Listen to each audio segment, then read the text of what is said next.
خدا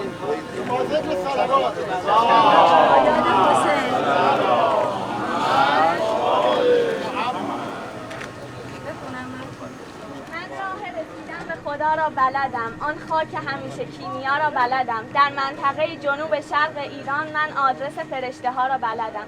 ساخته مجتمع آموزشی و خوابگاهی به یاد شهید حسین علی مرادی به عنوان آخرین یادگار ماندگارش در پیر سهراب با همت مؤسسه خیریه سیدالشهدا و سازمان منطقه آزاد چابهار در زمینی به مساحت 16500 متر مربع و زیربنای 5500 متر مربع برای تحصیل و اقامت 320 دانش آموز در سال 1398 آغاز و در سال 1403 افتتاح شد. این بنا تا همیشه یادآور نام و خاطره یاور بلوچستان برای فرزندان سرزمینی است که او زندگیش را برای ارتقای کیفیت آموزشی آن وقف نمود و رویاهایش را بالندگی این فرزندان انتخاب کرد. محوطه سازی و تامین تجهیزات آموزشی و رفاهی این مجتمع توسط سازمان نوسازی، تجهیز و توسعه و تجهیز مدارس استان سیستان و بلوچستان انجام پذیرفته است.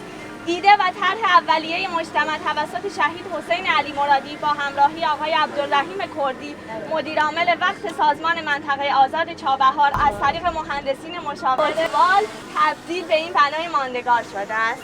اللهم صل علی محمد و آل محمد و عجل مبارک ان شاء الله. خدا به همه کمک کنندگان خیر بدهد ان شاء الله.